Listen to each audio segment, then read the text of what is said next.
اللهم إنا نشكو إليك فقدان نبينا وغيبة ولينا وقلة عددنا وكثرة عدونا وتظاهر الزمان علينا وشدة الفتن بنا واللعنة على أعدائهم أجمعين.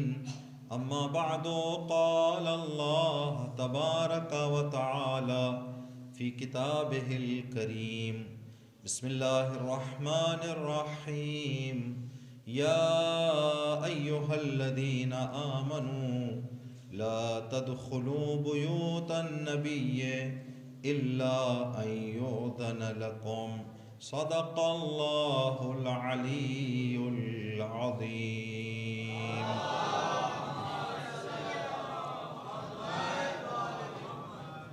اس مجلس اعزا کی قبولیت کے لیے، اس مجلس اعزا کے ساتھ ساتھ اس سال ایام اعزا کی تمام عزاداریوں کی قبولیت کے لیے، زندگی کی ابتدا سے اس مجلس اعزا تک جو نیک کام بھی ہم نے انجام دیا ہے ان تمام نیک کاموں کے قبول ہونے کے لیے، اسی طرح کی نیک توفیقات بارگاہ اہل بیت اور خداوند عالم کے در سے متصل اور منسلک رہنے کی، جڑے رہنے کی، ہمارے زندگیوں میں آخری سانس تک، ہمارے بچوں میں، ہمارے نسلوں میں یہ توفیقات قیامت تک باقی رہنے کے لیے، زمانے کی گمراہی اور انحرافات سے ہم سب کی حفاظت بحق امام رضا علیہ السلام، ہم سب کی عاقبت بخیری کے لیے صلوات پڑھ دیں محمد و آل محمد۔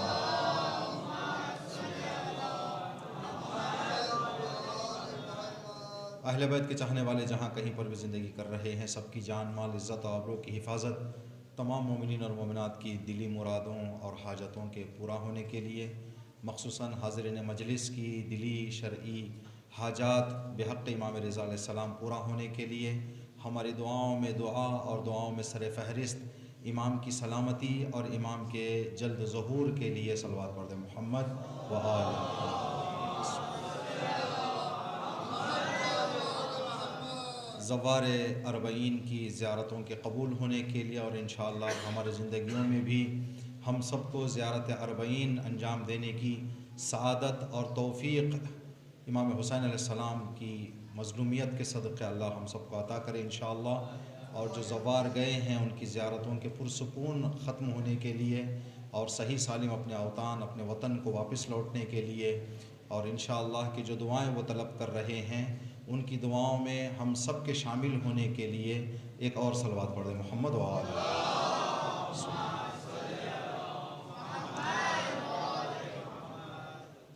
یہ امام رضا علیہ السلام کی شہادت کی مناسبت کی مجالس کو دیکھتے ہوئے ہم نے یہ ارادہ کیا تھا قرآن کریم کی سورہ احزاب کی آیت نمبر 53، جس میں اللہ کا ارشاد ہے کہ اے وہ لوگ جو ایمان لا چکے ہو، نبی کے گھروں میں اس وقت تک اندر نہ جاؤ جب تک کہ نبی اذن نہ دے دیں۔ اسی مجلس اور اسی مبارک اور محترم مقدس مقام میں ہم نے عرض کیا تھا اجازت اور اذن میں فرق ہے۔ جو کام کرنے کے بعد پرمیشن لی جاتی ہے اس کو اجازت کہتے ہیں، کسی کام کو کرنے سے پہلے جو پرمیشن لی جاتی ہے اسے اذن کہتے ہیں۔ یعنی بندہ اگر رسول کی بارگاہ جانے کا ارادہ رکھتا ہے تو پہلے اجازت لے، اذن لے، پھر نبی کی بارگاہ یا اہل بیت کے روضوں کے اندر داخل ہو۔ کیوں روضوں کے اندر ہم کہہ رہے ہیں؟ اس لیے کہ جس امام کی بھی زیارت کے لیے ہم جائیں گے، امام کی زیارت کو داخل ہونے سے پہلے یہ لکھا گیا ہے کہ انسان دروازے پر کھڑا ہو کر اذن طلب کرے امام سے، پھر پڑھ کر اندر جائے، اذن لے کر امام سے اندر جائے۔ جو اذن کا دعائیہ حصہ موجود ہے اس کا ترجمہ آج آپ کی خدمت میں عرض کر کے کچھ نکات عرض کرنا چاہیں گے۔ ہمارا ایک بہت بڑا دین کا مضبوط مسئلہ جس پر اللہ نے قرآن میں زیادہ زور دیا ہے، شروعات کی آیتیں جو بھی مختصر قرآن کریم سے واقف ہیں وہ ان آیتوں کو حفظ سے رہتے ہیں، سب کے حافظے میں ہے یہ آیت. بسم اللہ الرحمن الرحیم. الف لام میم ذالک الکتاب لا ریب فیہ ھدی للمتقین. الف لام میم. اس کے بعد اللہ کہہ رہا ہے کہ یہ وہ باعظمت کتاب ہے جس کی حقانیت، جس کی سچائی، جس کی ہادی اور ہدایت ہونے میں ذرہ برابر شک کی گنجائش نہیں ہے. یہ کتاب صاحبان تقوی کے لیے ہدایت ہے. جو متقی ہیں ان کے لیے ہدایت ہے. ہم نے خطبہ جمعہ میں عرض کیا تھا کہ خطبہ جمعہ کے آداب میں سے ایک ادب یہ ہے کہ خطیب نماز جمعہ کی یہ ذمہ داری ہے کہ ہر جمعہ حاضرین کو اور حاضرین سے پہلے اپنے آپ کو تقوی کی دعوت دے، کہ میں اپنے آپ کو اور آپ تمام حاضرین کو تقوی الہی کی دعوت دیتا ہوں. ٹھیک. اور قرآن کریم میں اس بات کی طرف اللہ کہہ رہا ہے کہ قرآن متقیوں کے لیے ہدایت. اب متقی کون ہے؟ کس کو متقی کہیں گے؟ متقی کا ڈیفینیشن بھی اللہ نے فوراً بتا دیا. الذین یؤمنون بالغیب. متقی کی سب سے پہلی نشانی یہ ہے کہ وہ غیب پر ایمان رکھتا ہے. ٹھیک. تو غیب کیا چیز ہے؟ اب ہم جو اپنے امام کو کہتے ہیں امام پردہ غیب میں ہے، تو ہمارا امام جو آج غیبت میں ہے، ہمارا امام غیب میں ہے. اللہ کہہ رہا ہے کہ متقی کی پہلی نشانی یہ ہے کہ وہ غیب پر ایمان رکھتا ہے. ایمان رکھنے کا کیا مطلب؟ ایمان اس یقین کی منزل کو کہتے ہیں جس کے بعد انسان کے اندر شک نہ آئے. ابھی رات ہے اس بات پر ہمارا ایمان ہے. پوری دنیا آ کر سامنے کھڑی ہو جائے، ہمارے سامنے کہے کہ اب دن ہے، ہم نہیں مانیں گے، اس لیے کہ رات پر ہمارا ایمان. تو جب رات پر ایمان آ جائے تو پوری دنیا کہے کہ اب دن ہے، ہم مانیں گے یا نہیں مانیں گے؟ نہیں مانیں گے. اسی لیے امیر المومنین کے خاص صحابی جناب عمار یاسر سے رسول خدا نے فرمایا، اے عمار میرے جانے کے بعد تمہارا ایمان اتنا مضبوط ہو، پوری دنیا ایک طرف علی ایک طرف رہے تو وہاں جاؤ جہاں علی ہے. یعنی تمہارا ایمان اتنا مضبوط ہو جائے کہ کہیں 8-10 لوگوں کے ایک جگہ جانے سے تمہارے ایمان میں کوئی سستی نہ آ جائے، تزلزل نہ آ جائے. تو غیب کا کیا معنی ہے؟ غیب کو اگر ہم اپنے اردو میں ترجمہ کرنا چاہیں، انگلش میں کہیں گے مس ہو گیا، مس ہو گئی کوئی چیز. ٹھیک. ہم کہیں گے میرے 50 روپے مس ہو گئے. مطلب کیا؟ 50 روپے نابود ہو گئے یا ہیں مجھے نظر نہیں آ رہے ہیں، غائب ہو گئے. جو چیز ہو اور ہمیں نظر نہ آئے اس کو کہتے ہیں غیب. ہے لیکن ہم کو نظر نہیں آ رہی ہے. تو ہمارے امام پردہ غیب میں ہیں، مطلب ہیں، ہمیں نظر نہیں آ رہے ہیں. جنت غیب ہے، مرنے کے بعد کے مرحلے غیب ہیں، وہ سب ہیں لیکن ہمیں نظر نہیں آتے. تو یہ بہت بڑا عقیدہ. تو ہمارا آج عقیدہ کیا ہے؟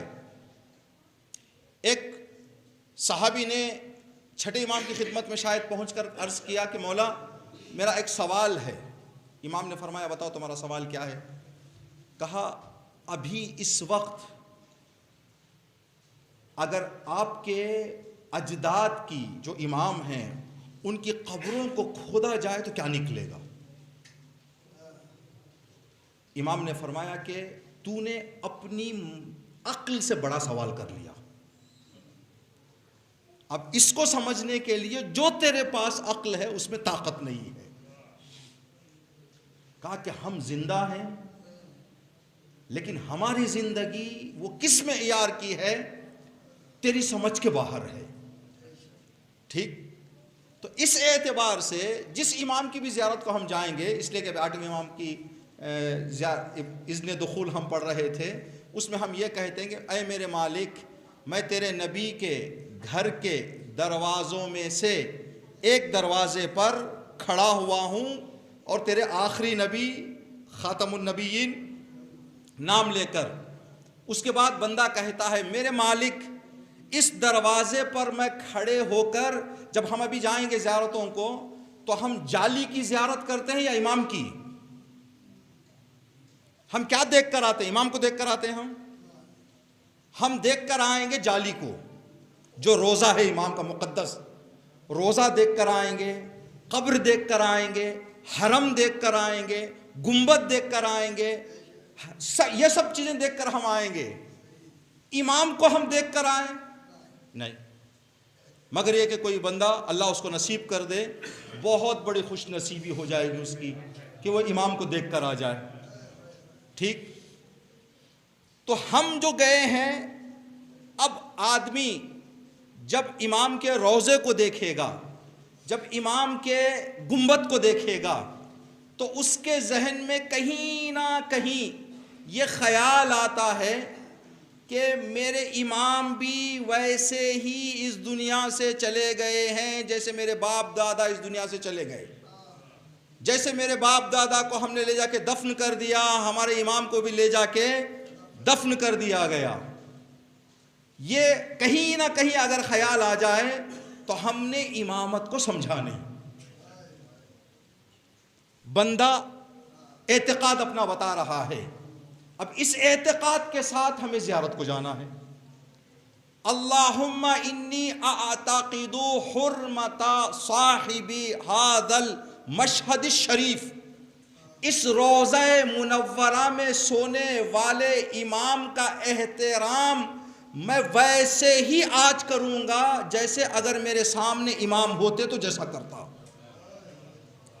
اب ایک لمحے کے لیے سینے پہ ہاتھ رکھ کے بتائیں، کیا ہمارا احترام حرم کو پہنچ کر، مشہد پہنچ کر، کربلا پہنچ کر، کیا ایسا ہوگا کہ ہم اگر 8ویں امام ہمارے سامنے موجود ہوتے تو جو معیار کا احترام ہم 8ویں امام کا کرتے، کیا روضے کو پہنچ کر بھی ویسا ہی کر رہے ہیں ہم؟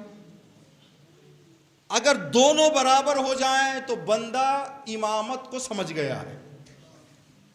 اگر امام کی موجودگی اور امام کا نظر نہ آنے میں انسان کی زندگی آگے پیچھے ہو جائے، اوپر نیچے ہو جائے، تو یہاں آدمی کو ایک مرتبہ اپنے اعمال، اپنے اخلاق، اپنے کردار پر نظر ثانی کرنا ہے، ایک مرتبہ دیکھنا ہے کہ میرے اندر کمی کہاں رہ گئی، کمی کہاں رہ گئی۔ چھٹے امام کا زمانہ تھا، چھٹے امام کے زمانے میں امام مدینہ منورہ میں ہیں، ایک قرآن کا استاد قرآن پڑھاتے پڑھاتے جس بچی کو وہ قرآن پڑھا رہا تھا، اس کی ماں کچھ بات کرنے کی نیت سے اس استاد کے گھر آئی، بے ضرورت اس عورت سے اس استاد نے مذاق کر دیا، بے ضرورت ایک ایسا جملہ کہا جو ایک نامحرم کے ساتھ اسلامی دائرے میں رہ کر کوئی بندہ نہیں کہہ سکتا۔ 2-3 دن کے بعد بندہ امام سے ملاقات کے لیے امام کے گھر تشریف لایا، اجازت طلب کی، یعنی اذن مانگی، مولا کے اندر آ سکتا ہوں؟ تو جس بندے کو اذن مانگنے کے فوراً بعد امام اندر بلا لیا کرتے تھے، نوکر سے کہا کہ اس کو تھوڑا سا ڈیلے کرو، اس کو 1 گھنٹہ 2 گھنٹہ دروازے کے باہر بندہ کھڑا رہا۔ اب اندر اندر شرمندگی ہونے لگی کہ ہر آ رہا ہے، ہر آدمی جا رہا ہے ملاقات، ابھی مجھ سے امام کہہ رہے ہیں کہ رک جاؤ رک جاؤ رک جاؤ۔ 1-2 گھنٹے کے بعد امام نے کہا کہ اندر آؤ۔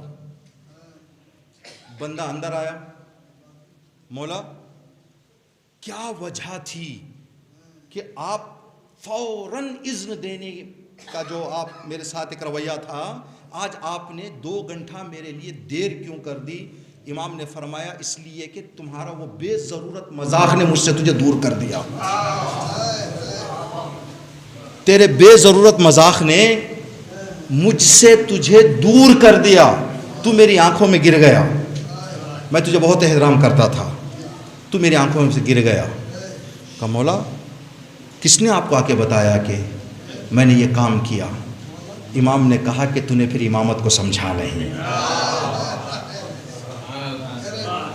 اگر میں بھی تیرے جیسا گلیوں میں دور رہنے سے باتیں چھپ جاتی تو پھر میں زمانے کا امام نہ ہوتا. زمانے کے امام کے لیے دیواریں اور یہ چیزیں کوئی رکاوٹ نہیں بن سکتی. پھر امام نے بتایا کہ ایک ہتھیلی میں آدھا اخروٹ رکھنے کے بعد کہ آدھا اخروٹ تیری نگاہ میں اگر میں کہوں کہ اس کے اندر کتنی لکیریں ہیں بتا, تو 1 منٹ کے اندر بتا دے گا کہ مولا اس آدھے اخروٹ میں اتنی لکیریں ہیں. کہ جیسا تیری ہتھیلی میں آدھا اخروٹ ہے پوری کائنات ہمارے لیے ایسی ہے. ایک اور واقعہ چھٹے امام ہی سے. چھٹے امام کے صحابی جناب ابو بصیر, جناب ابو بصیر کے ساتھ امام مدینے کی مسجد میں اندر آئے. جب امام پہنچے ایک تعداد لوگوں کی بیٹھ کر قرآن پڑھ رہی تھی, دعائیں کر رہی تھی, نمازیں پڑھ رہے تھے مسجد میں. تو امام نے ابو بصیر سے کہا ابو بصیر کتنے لوگ ہیں مسجد میں؟ کہا مولا ہیں 25-30 لوگ ہیں. کہا کہ میں اور تم کہاں کھڑے ہوئے ہیں؟ کہا مسجد میں. امام نے کہا کہ ابو بصیر ان لوگوں سے سوال کرو کہ امام جعفر صادق کہاں ہیں؟ اللہم صلی علی محمد آل محمد. کہا کہ مولا آپ ادھر کھڑے ہوئے ہیں, میں جا کے بندوں سے پوچھوں کہ آپ کہاں ہیں تو لوگ بتائیں گے یہاں ہیں. کہا تم جا کے پوچھو تو صحیح, پوچھو تو صحیح. جناب ابو بصیر گئے, ایک نمازی ایک دل دعا پڑھنے. جناب چھٹے امام کہاں ہیں؟ معلوم نہیں. چھٹے امام کہاں ہیں؟ معلوم نہیں. چھٹے امام کہاں ہیں؟ معلوم نہیں. 25 کے 25 لوگوں کا جواب تھا معلوم نہیں, پتہ نہیں کہاں ہے امام. ابو بصیر تعجب سے کہنے لگے مولا مجھے تعجب ہو رہا ہے کہ آپ یہاں کھڑے ہوئے ہیں اور لوگ کہہ رہے ہیں کہ آپ کہاں ہیں, نہیں معلوم. ابھی امام اور ابو بصیر کی باتیں چل ہی رہی تھی. ابو ہارون مکفوف پیدائشی اندھا جس کا نام ابو ہارون مسجد کے اندر سہارا دیوار کا لیتے لیتے اندر آئے. امام نے کہا کہ ابو بصیر ان سے بھی پوچھ لو, ان سے بھی پوچھو. ابو بصیر جا کر سوال کرو ابو ہارون سے کہ چھٹے امام کہاں ہیں. ابو بصیر نے کہا ابو ہارون چھٹے امام کہاں ہیں؟ کہا میرے سامنے کھڑے ہوئے ہیں, میرے سامنے کھڑے ہوئے ہیں. مولا مجھے بات سمجھ میں نہیں آئی. آنکھ رکھنے والے کہہ رہے ہیں معلوم نہیں, اندھا کہہ رہا ہے, آنکھ رکھنے والا کہہ رہا ہے کہ ماں میرے سامنے ہیں. کہا جاؤ اسی سے پوچھو. کہا کہ اے ابو ہارون آپ کی آنکھوں کو تو دکھائی نہیں دیتا, آپ نے کیسے کہہ دیا کہ امام سامنے ہیں؟ تو ابو ہارون نے کہا کہ اللہ کے بارے میں تمہارا عقیدہ کہ اللہ کہاں ہے؟ کہ اللہ ہر جگہ موجود ہے. کہ جو اللہ کا خلیفہ ہوتا ہے جس طرح سے اللہ ہر جگہ موجود ہوتا ہے وہ بھی ہر جگہ موجود ہوتا ہے. کیا کوئی جگہ ایسی ہو سکتی ہے کہ میں ہوں اور اللہ نہ ہو؟ نہیں ہو سکتا. تو جہاں میں ہوں وہاں میرا امام ہے. ابو بصیر یہ لوگ سمجھتے ہیں کہ دیواروں کے پیچھے امام چلے گئے تو امام نہیں ہے. اگر ان لوگوں کا عقیدہ ہمارے پردے میں رہنے کے بعد بھی ویسا ہی ہو جیسا سامنے ہوتا ہے تو ان کی زندگیاں بدل جائیں گی. خدا خود ہمیں توفیق دے. سب سے پہلے حقیر کو, ابھی محرم کے ایام چل رہے ہیں, ماہ رمضان ہم ہی ہوں گے، ہم ہی رہتے ہیں، ماہ رمضان میں ہماری زندگی اور شوال کی ہماری زندگی کیا برابر ہوتی ہے؟ ماہ رمضان میں فرشتے بن جاتے ہیں، شوال میں، یا شوال تو دور، عید کا چاند امتحان کے لیے آتا ہے. پورا مہینہ اللہ کی عبادت کرنے والا بندہ عید کے دن کسی بات کی دشمنی رکھ کر بھائی سے نہ ملے تو پھر وہ اللہ سے قریب کیا ہوا؟ اللہ سے کیا قریب ہوا ہو؟ باپ کی یہاں بیٹی نہیں جاتی، بیٹی کے یہاں باپ نہیں جاتا، بھائی کے یہاں بھائی نہیں، تو پوری ماہ رمضان کی کمائی ہم نے عید پر لوٹا دی. آیت اللہ محسن خیراتی کہتے ہیں کہ اللہ نے یہ نہیں کہا کہ جو اچھے اعمال کرے گا اس کو میں ثواب دوں گا، اس کو میں جزا دوں گا. اللہ نے کہا من جاء بالحسنہ، جو نیکیاں لے کر مجھ تک آئے گا. تو نیکی کرنا ایک مرحلہ ہے، اس نیکی کے ثواب کو بچانا ایک بہت بڑا چیلنج ہے. اور کوئی بھی کام کا کرنا آسان، اس کی حفاظت مشکل ہے.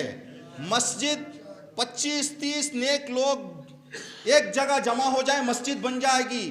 مسجد کے مینٹین کرنے کے لیے بنانے سے زیادہ طاقت لگتی ہے نہیں؟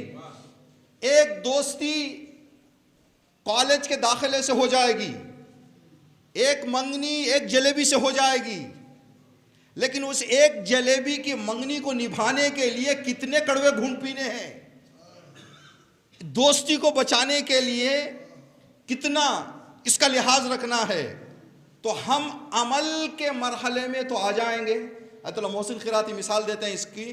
ایک بندہ دریا پہ گیا پانی لانے کے لیے، نیچے بکٹ میں سوراخ تھا، پتہ نہیں تھا اس کو.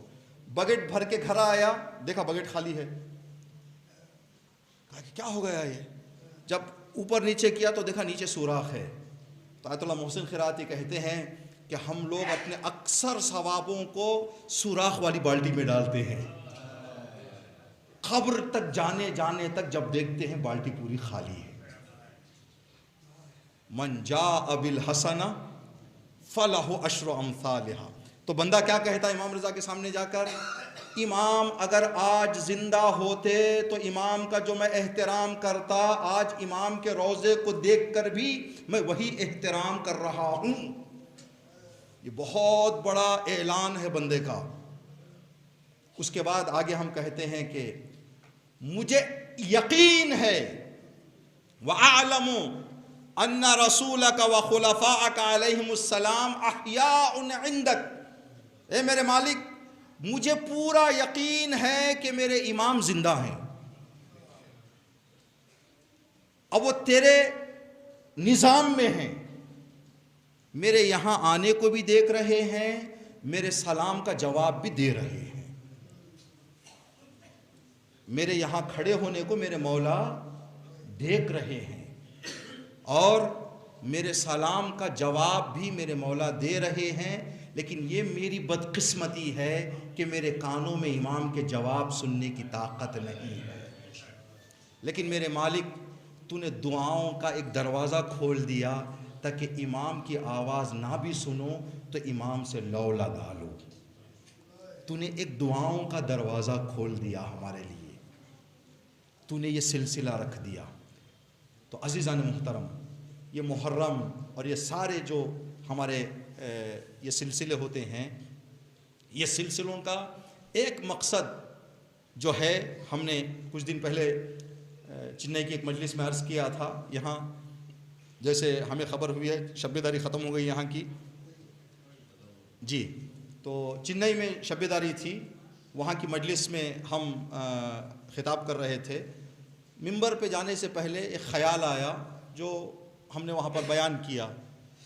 ہم نے کہا کہ شب داری، جو شب داریاں کی جاتی ہیں، صرف منظور اور مقصود اور ارادہ صرف جاگنا ہو.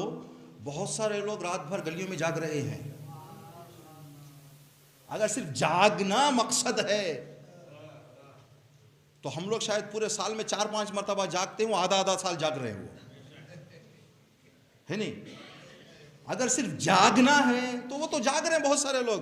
کوئی بیماری کی وجہ سے جاگ رہا ہے، کوئی پریشانی کی وجہ سے جاگ رہا ہے، کوئی غلط عادت کی وجہ سے جاگ رہا ہے، کوئی دوستوں کی محفل میں بیٹھ کر جاگ رہا ہے، جاگ رہے ہیں. لیکن شب بیداری کا مطلب بیدار رہنا نہیں ہے، بیدار ہونا ہے. غفلت سے بیدار ہونے کا نام شب بیداری ہے. تو ہم نے وہاں پر عرض کیا تھا 2 اسلام کے مشہور واقعے ہیں جن 2 واقعے کے ختم ہونے کے بعد اللہ نے آیت اتاری کہ میں تم سے راضی. ایک شب ہجرت جب صبح ہوئی آیت آئی وَمِنَ النَّاسِ مَن يَشْرِي نَفْسَهُ ابْتِغَاءَ مَرْضَاتِ اللَّهِ وَاللَّهُ رَءُوفٌ بِالْعِبَادِ. اے علی آپ نے رات میں رسول کے بستر پر نیند کر کے میری مرضی خرید لی.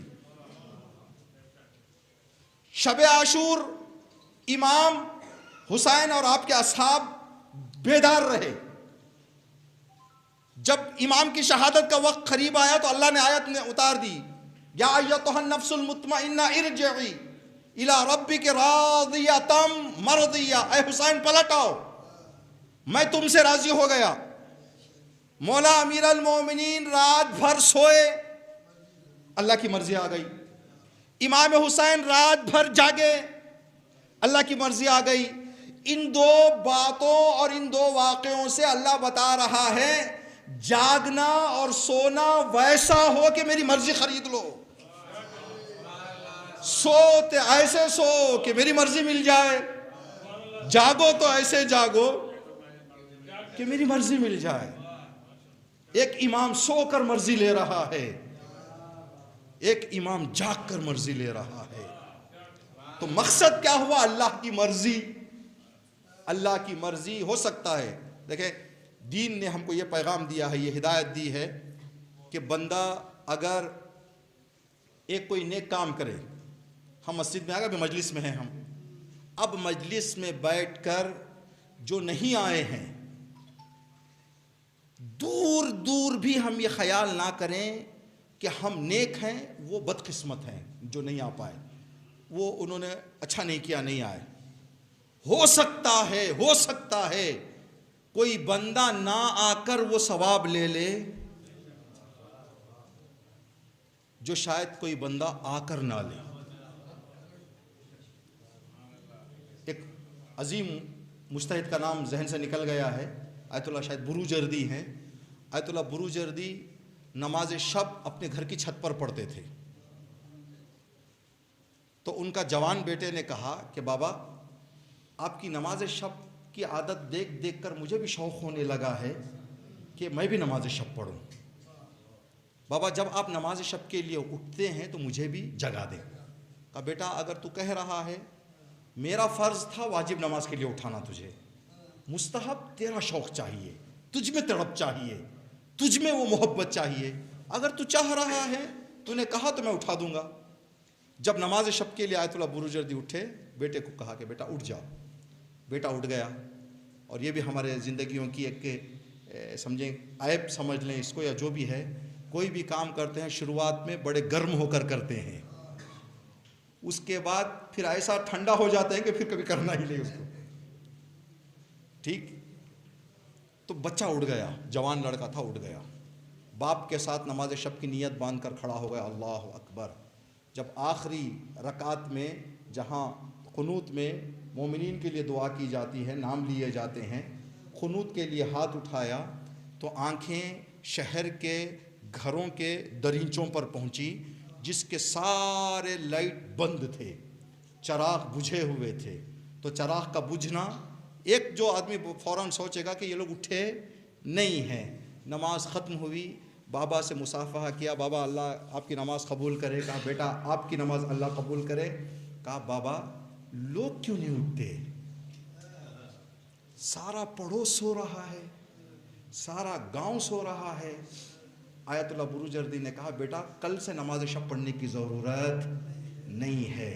جو نماز شب لوگوں کے گمان کو تمہارے ذہن میں رکھ دے وہ نماز شب نہیں ہے. بیٹا ہو سکتا ہے وہ لائٹ بند کر کے پڑھ رہے ہوں، ہو سکتا ہے ہمارے اٹھنے سے پہلے پڑھ کر سو گئے ہوں، ہو سکتا ہے ہمارے نیچے کے جانے کے بعد پڑھے ہوں، ہو سکتا ہے جو کمرہ ہمارے طرف ہے وہ اس کمرے میں پڑھ رہے ہوں۔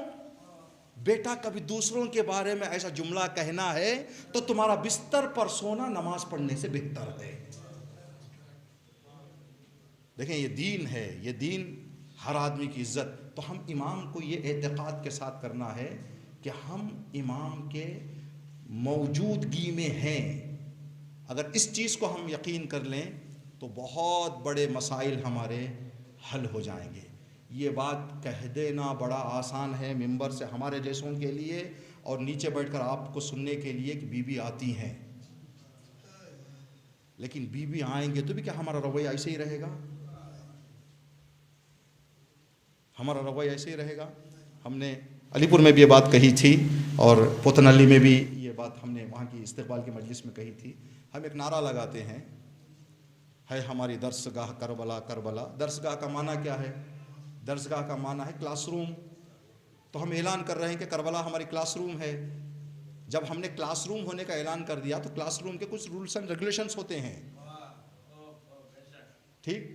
اگر کوئی بندہ کلاس میں آئے بار بار موبائل لے کے باہر چلا جائے، اندر آئے باہر جائے، تو کلاس میں اس کو بٹھائیں گے، بھگا دیں گے اس کو؟ اگر یہ حسینیت کا درسگاہ ہم مان رہے ہیں تو ہم نے وہاں پر یہ جملہ کہا تھا، اگر آپ کی کال حسین سے بڑھ کر ہے تو ریسیو کر لیں، اگر آپ کی کال اہل بیت کے مقام اور ان کے پیغام سے بڑھ کر کوئی پیغام آ گیا ہے تو لے لیں۔ اگر دوستوں کے کال صرف ٹائم پاس کے میسیجز ہیں تو ہم نے پھر درسگاہ کو سمجھا کہاں ہے؟ سمجھا کہاں ہے؟ ایک پیغام اور انشاءاللہ مجلس ختم کر دیں گے۔ ربط مصائب، ہم نے بتایا کہ امام جس بارگاہ میں ہم جاتے ہیں، اب یہاں پر بھی جو ہم بیٹھے ہوئے ہیں، یہاں پر بیٹھنا ہماری امام کی نگاہوں میں ہے کہ کون میری مجلس میں آ رہا ہے۔ ہم نے جو کہا کہ اس بندے نے سوال کیا تھا، مولا اب امام حسین کی قبر کو اگر نبش کیا جائے، کھودا جائے تو کیا ملے گا؟ امام نے کہا کہ تیرے سمجھ میں آنے والا نہیں ہے۔ کہا کہ مولا اتنا تو بتا دیں کہ اب امام کہاں ہیں؟ کہا کہ اب میرے جد عرش پر بیٹھے ہوئے ہیں۔ کہا مولا کیا کر رہے ہیں؟ عرش پر بیٹھ کر کیا عمل انجام دیتے ہیں؟ کہا کہ میرے جد عرش پہ بیٹھ کر 2-3 جگہوں پر زمین پر نگاہیں رکھے ہوئے ہوتے ہیں۔ ایک، کون میری زیارت کو آ رہا ہے، کون میری مجلس میں آ رہا ہے، اور کون دل سے میری خدمت کر رہا ہے۔ اس بات پر میرے جد کی نگاہ ہوتی ہے۔ ایک شخص نے اگر 8ویں امام سے کہا، یا 8ویں امام سے یا کسی اور امام سے، مولا مہربانی فرمائے مجھے دعا کر دیں۔ امام نے فرمایا کہ یہ تیرا دعا جو تو کہہ رہا ہے وہ غلط ہے۔ کہا مولا کیا آپ سے دعا میں نہیں مانگ سکتا؟ امام نے فرمایا کہ تو جو کہہ رہا ہے میرے لیے دعا کر دیں، ایک لمحہ ہم تمہیں دعا کیے بغیر رہتے نہیں ہیں۔ ہر لمحہ، ہمارے 12ویں امام کی ایک حدیث ہے، اگر میں 12ویں امام فرماتے ہیں اگر میں تم لوگوں کو دعا کرنا چھوڑ دوں تو زمانہ تمہیں پیس دے گا۔ اگر اتنے سارے مصائب میں تم جی رہے ہو سر اٹھا کر تو میری دعاؤں کے نتیجے میں ہے۔ 12ویں امام کا یہ جملہ ہے، 12ویں امام کا ہے۔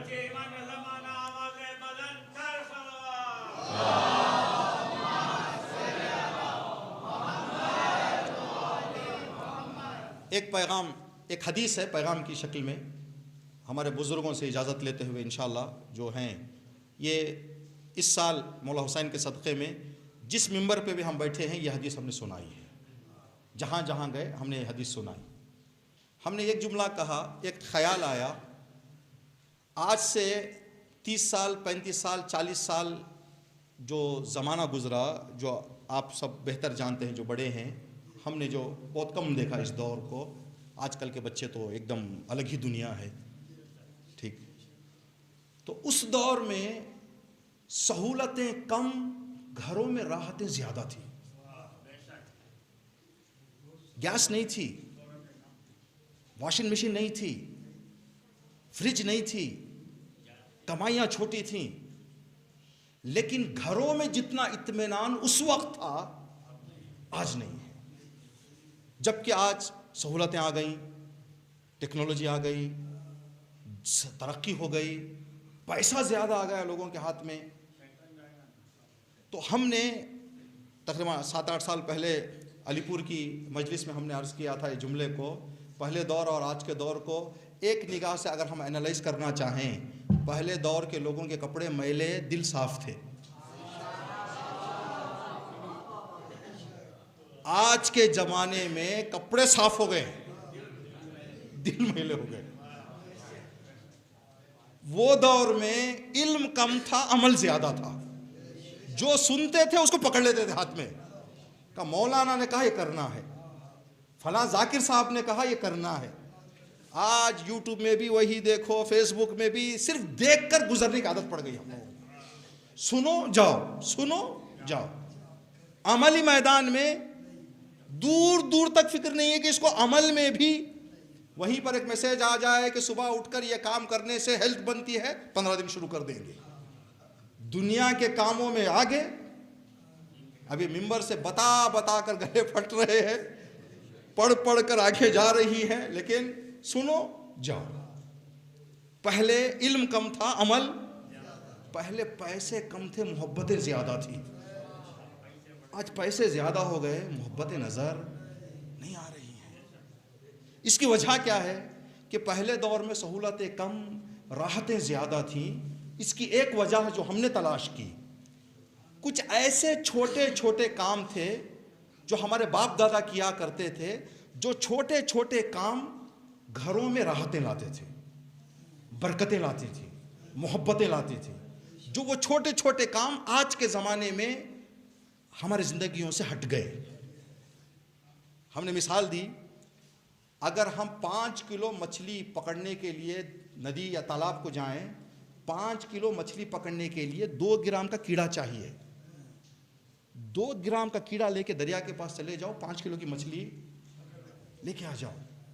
2 دانے کہیں پر رکھ دو، ایک کبوتر کو پکڑ لو، تو ایک بڑے کبوتر کو پکڑنے کے لیے 2 دانے تلاش کرنے ہیں. ایک 5 کلو 6 کلو کی مچھلی پکڑنے کے لیے 1 گرام 2 گرام کا ایک کیڑا یا آٹا، کوئی چیز جو مچھلی کو پسند ہے، 2 گرام 5 کلو کی مچھلی لے کے آ جائے گی. تو یہ چھوٹے چھوٹے گراموں کے کام جیسے ہیں جو بڑی بڑی برکتوں کو لا لیں گے. وہ کام ہماری زندگیوں سے ختم ہو گئے. چند چیزیں ہیں جو ہم سب کو بتانا چاہیں تو وقت کے دامن میں گنجائش نہیں، ٹائم زیادہ ہو جائے گا. ایک بات، صرف 2 چیزیں صرف بغیر وضاحت کے ذکر کر دیں گے. کھانے یا کوئی کام کرنے کے وقت بسم اللہ پر ہم کتنا پابند ہیں؟ کتنا پابند ہیں ہم؟ آج جیسے تبرک وغیرہ جو تقسیم ہو رہا ہے، کیوں کہیں دیر نہ ہو جائے، فلاں نہ ہو جائے، اتنے خیالات لے کے وہاں جاتے ہیں کہ کھا کر واپس بھی آ جائے تو بسم اللہ یاد نہیں ہے. اکثر یا کچھ ایسا ہوتا ہے، نہیں ہو رہا ہے. تو یہ چیز جو بسم اللہ کے بغیر کوئی چیز کھائی جائے تو اماموں کا کھلا اعلان ہے کہ پیٹ بھر جائے گا، برکت نہیں آئے گی. پیٹ بھر جائے گا، برکت نہیں ہوگی. دوسرا کام، مجلسوں میں صلوات بول بول کر کتنی، یعنی تھوڑے ہو سکتا دل میں پڑھ رہے ہوں، تھوڑے ہو سکتا ہے کہ خیال دوسری طرف ہے. 100-200 لوگوں کا مجمع، 10-15 کی آواز نکلتی ہے. صلوات کی برکت اگر آدمی سمجھ جائے، جو روایت ہم نے سب جگہ پڑھی، وہ روایت یہ تھی، یہ بزرگ ہمارے جانتے ہیں کہ ہمارے بچے پانی پی کے جب پانی ختم ہوتا تو کیا کہتے ہیں؟ یہ بڑے کہا کرتے تھے، صلوات بر حسین، لعنت بر یزید. ٹھیک، یہ جو جملہ ہے، اس جملے کے بارے میں ایک روایت ہم نے پڑھی، اور ایک منظر ہم نے اسی ماہ رمضان میں ہم گئے ہوئے تھے ملیشیا امام علیہ السلام کی مجلس میں پڑھنے کے لیے. وہاں ایک میوزیم تھا، میوزیم دیکھنے کے لیے گئے تو 110 سال پرانی ایک بادشاہ کو پلیٹ گفٹ کی گئی ہے جو میوزیم میں آج رکھی ہے. اس پلیٹ پر فارسی میں ایک شعر لکھا ہوا ہے. وہ شعر اسی بارے میں ہے، جان را فدائے مرقد شاہ شہید کن، اے پڑھنے والے اپنی جان کو امام حسین کی قبر پہ قربان کر دے۔ آبی بنوش لعنت حق بر یزید کن، پانی پیو خدا کی لعنت کرو یزید پر۔ ابن زیاد و شمر لعین و ولید کن، یزید کے ساتھ ابن زیاد، شمر اور ولید پر بھی لعنت کرو۔ اشکی بریز رحمت حق را خرید کن، غم حسین میں دو آنسو بہا لو، اللہ کی رحمت اتار لو۔ 110 سال پرانے ایک پلیٹ میں یہ شعر لکھا ہوا تھا۔ ایک روایت بس مصائب کے لیے، ربط مصائب کے لیے، امام کے صحابی کہتے ہیں کہ امام مسجد میں بیٹھ کر لوگوں سے کچھ مسئلے مسائل بیان کر رہے تھے، میں اندر آیا۔ جیسے میں اندر آیا تو امام نے مجھ سے کہا کہ تمہارے پاس پانی ہے؟ یعنی امام مجھ سے پانی مانگ کر پینا چاہ رہے تھے۔ میں نے کہا مولا میرے پاس پانی نہیں ہے۔ پھر امام نے کچھ نہیں کہا۔ میں سمجھ گیا کہ میرے مولا کو پیاس لگی ہے جس کی وجہ سے مولا نے پانی مانگا ہے۔ میں باہر گیا، آج کے اعتبار سے ایک گلاس پانی لے کر امام کی بارگاہ میں نے پیش کیا، مولا آپ نے پانی مانگا، بسم اللہ یہ پانی لیجیے۔ تو امام نے جیسے ہی پانی لیا تو راوی کہتا ہے کہ میں دیکھ رہا تھا جیسے ہی گلاس امام نے اپنے ہونٹوں سے لگایا، امام کی دونوں آنکھیں آنسوؤں سے بھر گئی تھی۔ دونوں آنکھیں امام کی آنسوؤں سے بھر گئی تھی۔ میں غور سے دیکھ رہا تھا امام کو۔ جیسے ہی امام پانی سے فارغ ہو چکے، پی چکے پانی، تو امام نے ایک جملہ کہا، صلی اللہ علیہ یا ابا عبداللہ لعن اللہ علی قاتلک یا ابا عبداللہ۔ یہ کہہ کر امام نے اپنی پلکیں بند کی، امام کے آنسو داڑھی سے ٹپکنے لگے، چہرے پر آنسو آ گئے امام کے۔ امام نے جو جملہ کہا، درود و سلام ہو میرے جد حسین آپ پر، اور خدا کی لعنت ہو آپ کے قاتلوں پر۔ یہ جملہ امام نے کہا۔ پھر کہا کہ میں تمہیں بتاؤں کہ جو بھی انسان پانی پینے کے بعد جو میں نے کہا وہ کہے تو اللہ کیا دے گا اس کو؟ کہا کہ مولا بتائیں، احسان ہو جائے گا آپ کا، مجھے نہیں معلوم۔ کہا کہ جو بندہ پانی پی کر یہ ایک جملہ کہہ دے کہ اللہ امام حسین پر صلوات ہو اور یزید اور قاتلان امام حسین پر لعنت ہو، یہ جملہ کہنے والے کے لیے اللہ 1,00,000 ثواب دے گا۔ بندہ سن رہا تھا۔ امام نے کہا بس اتنا ہی نہیں، 1,00,000 اس کی تقصیروں کا اللہ معاف کر دے گا۔ بندہ اور زیادہ احساس کرنے لگا کتنا بڑا جزا ہے، کتنی بڑی ثواب ہے ایک بسم اللہ کے پانی پینے کے بعد یہ کہنے کا۔ پھر کہا کہ 1,00,000 غلاموں کو آزاد کرنے کا اجر اللہ اس کو عطا کرے گا۔ پھر امام نے فرمایا کہ جب روز قیامت اللہ کی عدالت میں حساب دینے کے لیے حاضر ہوگا تو اس کا چہرہ چوندویں کی چاند کی طرح چمکتا رہے گا۔ جو آدمی پانی پینے کے بعد صرف میرے جد حسین پر صلوات اور ان کے قاتلوں پر لعنت کرے۔ اتنا یہ وہ چھوٹے کام تھے جو ہماری زندگی میں برکتیں لاتی تھی۔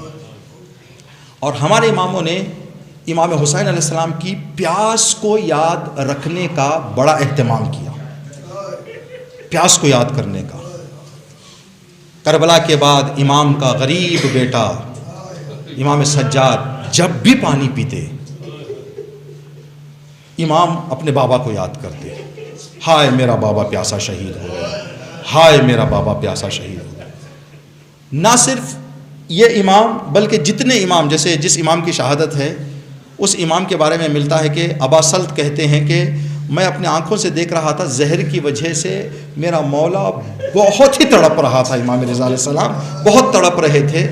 میں اندر گیا، مولا کے تڑپنے کو دیکھا، امام فرش ہٹا کر گھر کا فرش ہٹا کر نیچے مٹی پر تڑپ رہے تھے.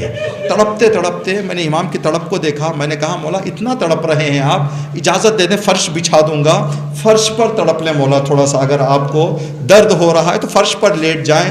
امام نے کہا ابا اصل فرش میں نے ہی ہٹایا ہے, مجھے بچھانے کی ضرورت نہیں ہے, میں نہیں چاہتا. کہا مولا کیوں؟ کہا کہ میں چاہتا ہوں خاک پر اپنی تڑپ کو لے کر ایک احساس کروں کہ میرے جد حسین نے کیسے تڑپ. کہا ابا اصل میرے جسم پہ زخم نہیں ہے, لیکن چھوٹی چھوٹی کنکریوں سے مجھے بہت تکلیف ہو رہی ہے. میرے جد حسین کے اتنے زخموں میں جب گرم ریت پر میرا جد گرا ہوگا. مولا پانی؟ کہا نہیں, میں میرے جد کی پیاس یاد کر کے اس دنیا سے جانا چاہوں گا, میں اس دنیا سے جانا چاہوں گا. بڑا اہتمام, اتنا اس مسئلے میں اہتمام کیا گیا ہے. جب ہمارا 12واں امام اس دنیا میں آئے گا تو آنے کے بعد کعبے میں کھڑے ہو کر کہے گا اے دنیا والو, میں زمانے کا امام ہوں, میں حسین کا بیٹا ہوں جو پیاسا شہید کیا. الذی قتلوہ عطشانا, میں اس حسین کا بیٹا ہوں جسے پیاسا شہید کیا گیا. یہ پیاس کو کتنا, آخر میرے مولا کی پیاس ایک مقتل اور مصائب کا ایک رخ ہے, جس رخ کو کبھی تنہائی میں اکیلے میں بیٹھ کر سوچے تو آدمی کا دل پھٹ جاتا ہے. اگر کسی کی 3-4 سال کی بچی ہو, 3-4 سال کی بچی جب خود تکلیف میں ہوتی ہے تو اسے ماں باپ کی تکلیف نظر نہیں آتی, وہ ماں باپ کی تکلیف, وہ اپنے درد کو احساس کرتی ہے. بڑے جو ہوتے ہیں وہ بچوں کے درد کو احساس کریں گے, اپنے آپ کو بچوں کے دکھ پر نثار کر دیں گے. لیکن جو بچے ہوتے ہیں ان کا مزاج یہ ہوتا ہے, ان کی فطرت میں وہ بڑوں کے درد کو احساس نہیں کرتے. باپ اگر بہت پریشان بھی ہو تو بچی کو کوئی چیز چاہیے تو کہے گی بابا مجھے چاہیے, اب اسے کیا معلوم کہ بابا قرض میں ڈوبا ہوا ہے, بابا پریشان ہے, بابا تکلیف میں ہے. بچی کو کیا معلوم, وہ بچی سے باپ کو دیکھے گی کہ بابا مجھے چاہیے.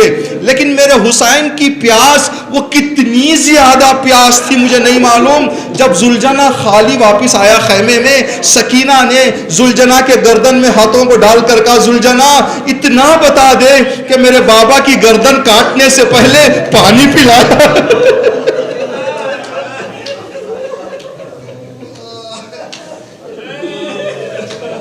کیا پانی پلا کر میرے بابا کو ذبح کیا گیا یا میرے بابا کو پیاسا شہید کیا گیا؟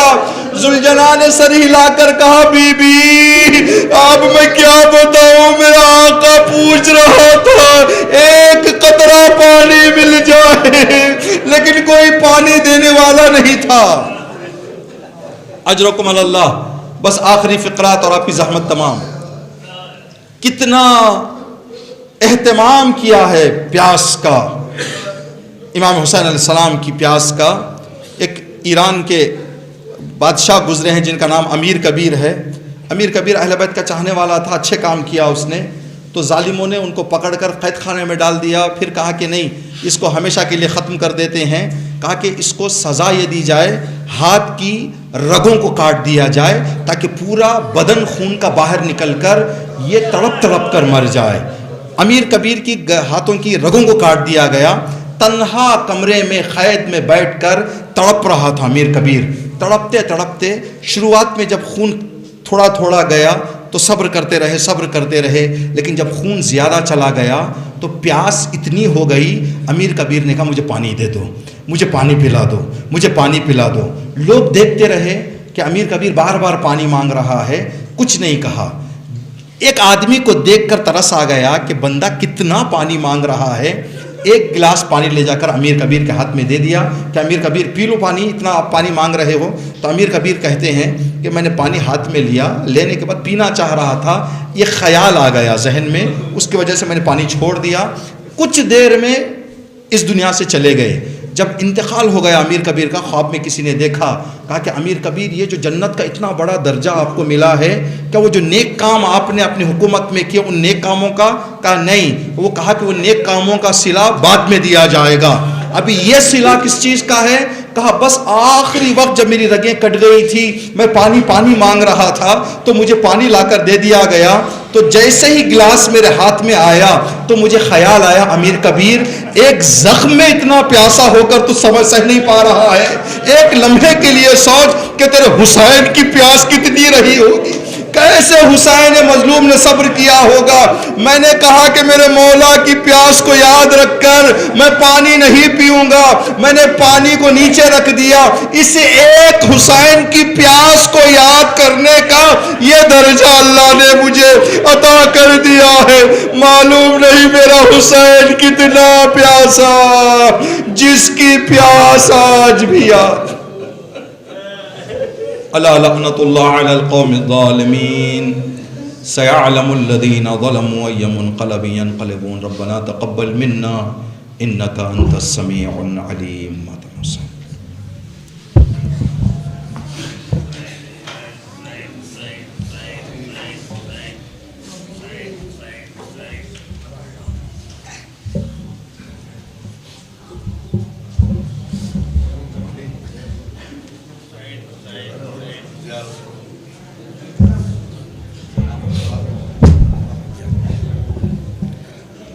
حسین حسین حسین السلام علیکہ یا عباد اللہ، السلام علیکہ ابن رسول اللہ، السلام علیکہ ابن امیر المومنین وابن قید الوسیین، السلام علیکہ ابن فاطمہ الزہراء سیدۃ النساء العالمین۔ سب مل کر السلام علی الحسین وعلی علی بن الحسین وعلی اولاد الحسین وعلی اصحاب الحسین۔ السلام علیکم جميع شہداء کربلا ورحمۃ اللہ وبرکاتہ۔ السلام علیکم یا غریب الغرباء، السلام علیکم یا معین الضعفاء والفقراء، السلام علیکم یا شمس الشموس انیس النفوس غریبا شہیدا مظلوما بعزتوس، السلام علیکم یا مقرض الشیعة والضوابط۔